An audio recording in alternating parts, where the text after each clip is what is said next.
Oi pessoal, vamos então para a nossa segunda aula de Dendrologia do curso Técnico em Florestas. Na aula anterior, nós passamos alguns conceitos, sobre o que é dendrologia, como essa ciência surgiu e também um conceito simplificado de árvore. Nós vamos falar hoje sobre a relevância científica e profissional de se estudar dendrologia e também vamos falar um pouco sobre o nome das árvores. Bem, pessoal, então, por que estudar dendrologia? Vocês podem dizer, é um curso técnico em florestas, eu tenho que estudar as árvores. Então, o que eu preciso saber? Eu tenho que conseguir reconhecer as árvores, reconhecer a árvore como tal e diferenciar, pelo menos, as espécies mais importantes umas das outras. Essa importância pode ser tanto importância comercial, importância ambiental ou simplesmente uma importância paisagística. Por que eu preciso conhecer as árvores? Conhecendo as árvores, eu posso avaliar a finalidade de uso de cada uma. Se eu utilizo uma determinada espécie para madeira, produção madeireira, se eu vou utilizar essa madeira para a produção de carvão, ou se a madeira é mais adequada para uso na indústria de celulose e papel, para a indústria de madeira serrada e assim por diante. Assim como algumas espécies que eu posso utilizar as folhas para produzir óleos, ou até mesmo utilizar as raízes, utilizar os frutos. Então, conhecer as árvores vai nos ajudar em muitas situações a identificar a utilidade dessas árvores. Então, quais os tipos de estudos que podem necessitar do conhecimento dendrológico? Entre eles, nós podemos citar os levantamentos dendrológicos, que são estudos onde se faz a avaliação da composição de espécies arbóreas no andar da região. A dendrologia é importante também.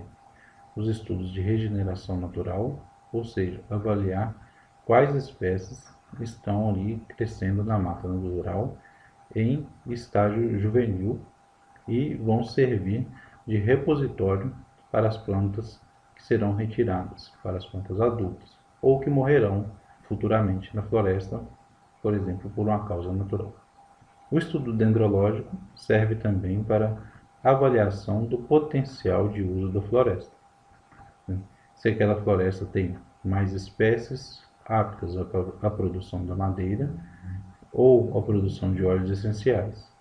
O conhecimento dendrológico é importante também para estudos fitossociológicos, que são estudos que vão avaliar a relação existente entre as diferentes espécies vegetais no andar da população de plantas. E, obviamente, isso vai contribuir para o conhecimento das espécies. Ao conhecer uma espécie, normalmente atribui-se um nome, como, por exemplo, o nome popular, em diversas situações, está ligado a alguma característica morfológica da planta que chama a atenção do observador, como no caso do ipê amarelo, que possui essa nomenclatura por causa da floração amarela, o ipê roxo, por causa das flores roxas, e assim por diante. Diversas plantas têm, então, esses nomes que às vezes são muito bem conhecidos. Mas existem plantas também que têm uma variação grande de nomes regionalmente. Um exemplo seria o que nós chamamos aqui na região de breu. Em outros locais, a espécie é também chamada de guapuruvu, e além desses existem outros nomes, assim como o mulungu ou o murungu. Então, o nome popular ele não serve adequadamente para que possamos fazer a identificação de uma planta, visto que ele pode variar. Os nomes então populares, eles são inadequados do ponto de vista para uso científico e acadêmico.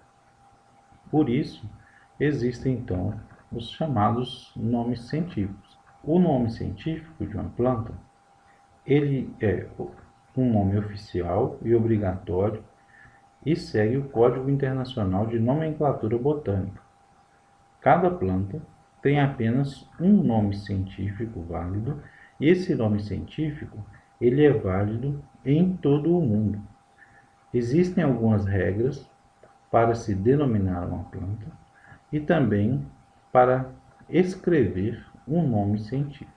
Nós vamos estudar algumas dessas regras apenas em relação à grafia dos nomes, para que possamos nos referir corretamente às plantas que nós estudaremos. O nome científico. O nome científico de uma espécie ele é composto por dois epítetos, ou seja, duas palavras. Um exemplo, eucaliptos grandes. Observem que os nomes científicos eles são escritos em latim. O primeiro epíteto ele se refere ao gênero que a planta pertence, ou seja, a um grupo taxonômico. O segundo epíteto ele refere-se à espécie, ou seja, é o epíteto específico. Um outro exemplo de nome científico é Caesalpinia peltophoroides, popularmente conhecida como Sibipiruna. Dalbergia nigra é uma outra planta nativa conhecida popularmente como jacarandá da Bahia. O nome científico deve ser destacado nos textos. Por exemplo, no Brasil existem muitas espécies arbóreas que produzem madeira de boa qualidade para a construção de instrumentos musicais. Um exemplo é Dalbergia nigra. Notem que o nome da espécie, Dalbergia nigra, está escrito em itálico, para se destacar em relação às demais palavras do texto, chamando assim a atenção para o nome da espécie. Uma outra forma de se destacar seria, ao invés de usar o itálico, escrever no texto em negrito, o nome da espécie, então aqui em negrito, destacando o nome da espécie vegetal, Dalbergia nigra. Alternativamente, podemos usar o sublinhado. Notem que o sublinhado deve ser um traço sobre o nome genérico e um traço sobre o nome específico. Não deve ser um traço contínuo, de maneira alguma. Sempre deve ser interrompido. Em cadernos de anotações de manuscrito, geralmente é mais fácil usarmos o sublinhado e podemos então fazer dessa forma, traçando abaixo do nome específico e do nome genérico. O nome científico, uma vez que ele já tenha aparecido num texto, ele pode ser abreviado. Vamos ver alguns exemplos de abreviaturas. Nome não abreviado, Corymbia citriodora. O nome grafado de forma abreviada seria C. citriodora. Dalbergia nigra, aqui o nosso jacarandá da Bahia. Então, nome abreviado D. nigra. Androanthus serratifolius, é o ipê amarelo. Nome abreviado H. serratifolius. Hevea brasiliensis, que é a seringueira, abreviatura H. brasiliensis. Observem que a abreviatura sempre se considera apenas a primeira letra do gênero. O nome específico ele vem completo, então abrevia-se apenas o nome genérico da planta, ou seja, Corymbia, abreviado apenas pela letra C. E sempre a gente coloca então o ponto após a letra C, que deve ser grafada maiúscula.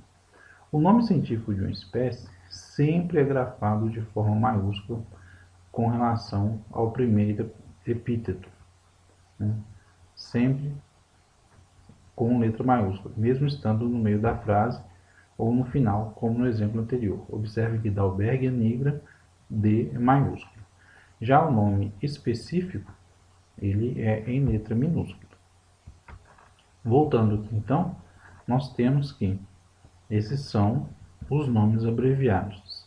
C. citriodora, D. nigra, H. serratifolius e H. brasiliensis. Após a primeira ocorrência então de um nome científico num texto, nós podemos abreviar esse nome científico. Devemos sempre tomar o cuidado de sempre, na primeira ocasião da escrita, grafar o nome por completo, para que não hajam confusões. Exemplo, aqui H. serratifolius, H. brasiliensis. Se na primeira ocasião já tivéssemos escrito de forma abreviada, poderia haver uma confusão com relação a qual gênero pertencem essas espécies. Mas, na primeira ocasião, deve-se escrever então o nome completo, para que depois, quando as abreviaturas aparecerem, não se tenha dúvida sobre qual espécie se trata. Alguns outros exemplos de nomes científicos: Cisalpina equinata, que é o pau-brasil, Schizolobium paraíba e Eucaliptus grandis. Nesse slide nós podemos observar que há aqui uma outra palavra, ou outras, né, nesse caso, duas aqui. Né, nós temos uma abreviatura e mais 3 palavras. O que quer dizer? O que isso quer dizer? Vamos analisar inicialmente aqui Cisalpina equinata lam. Ponto. Isso quer dizer que a espécie Cisalpina equinata foi escrito por um cientista ao qual se abrevia o nome por essas 3 letras do nome, lam. Observem que o nome do cientista, né, que escreveu, ele não está em itálico, ele não é destacado no texto, ou seja, vem com a letra normal do texto. Outro exemplo é Schizolobium paraíba, entre parênteses Vel, que é de veludo, Blake. Nesse caso, Vel vem entre parênteses porque, após a descrição inicial dele, Blake refez a sua descrição, acrescentando detalhes e fez uma alteração no nome quando a espécie foi descrita pela primeira vez. Nesse outro exemplo, Eucaliptus grandis, que é o Eucaliptus grandis W. Hill ex Maiden, quer dizer que Maiden descreveu a espécie e, posteriormente, Hill fez correções na descrição. Então, isso quer dizer que Maiden cometeu algum erro. Por isso, é X. Né? A espécie Eucaliptus grandis foi descrita por Maiden, que cometeu um erro, então X, e aí as correções foram feitas por Hill. Né? No caso anterior aqui, não houve erro, houve apenas acréscimo de detalhes e alteração de ordem taxonômica, né, de nível taxonômico em relação à espécie. Algumas desvantagens dos nomes. Os nomes populares, eles podem, como já disse, variar dentro de uma mesma região, entre regiões e entre idiomas diferentes. Eles podem também não ter nenhuma relação com a espécie em questão, o que pode dificultar a identificação ou reconhecimento de uma planta. Os nomes científicos, por sua vez, eles têm como desvantagem a grafia difícil, a pronúncia também, às vezes, um pouco complicada. Os nomes científicos eles podem também ser corrigidos e alterados por outras autoridades botânicas, ou seja, por cientistas que vão fazer alterações e correções quando necessários. E isso leva a uma alteração no nome científico. Então, às vezes as pessoas reclamam dessas alterações que os nomes das plantas sofrem, mas são alterações para, geralmente, corrigir algum erro ou acrescentar algum detalhe. Então, como desvantagem, realmente os nomes científicos só têm a dificuldade de grafar corretamente e lê-los corretamente, mas eles são uniformizados mundialmente. Então, a mesma espécie que nós chamamos aqui no Brasil de Dalbergia nigra, ela vai ser chamada de Dalbergia nigra no resto do mundo. Por sua vez, o Dalbergia nigra é o que nós chamamos popularmente de jacarandá da Bahia, que nos Estados Unidos é chamado de rosewood. Essa diferenciação de rosewood para jacarandá da Bahia é apenas devido ao idioma. Bem, a ficha dendrológica. O que é uma ficha dendrológica? É uma ficha na qual são anotadas informações sobre uma espécie qualquer. Essa ficha dendrológica ela pode nos auxiliar bastante no reconhecimento de espécies, também nos auxilia a formar um banco de dados que pode ser apenas para uso pessoal ou compartilhado. Nessa ficha dendrológica vão constar diversas informações sobre a espécie, entre elas o nome comum, o nome científico, o local de ocorrência da espécie, utilidades dessa espécie, ou seja, dessa planta, época de florescimento, frutificação, o porte, né, em relação à altura e diâmetro, e podem conter também outras informações, como coloração da madeira, usos da madeira, densidade da madeira e etc. As fichas dendrológicas, elas nos ajudam então a reconhecer as espécies e auxiliam a montar um banco de informação sobre cada espécie estudada. Bem, pessoal, apenas algumas recomendações. Deem uma lida na apostila, que está como material complementar, a apostila do professor Librians, mas não deixem de ler também a apostila do professor Roberto da Silva Ramalho e, se possível, peguem também na biblioteca o livro Elementos de Dendrologia, do José Nilton Cardoso Marchioli, para ler esses assuntos que nós já abordamos, né? Como a ficha dendrológica, a questão dos conceitos iniciais e histórico, e também a questão a respeito dos nomes científicos e nomes populares. Leiam também os textos que nós vamos deixar como material complementar a respeito de nomes das plantas. Obrigado.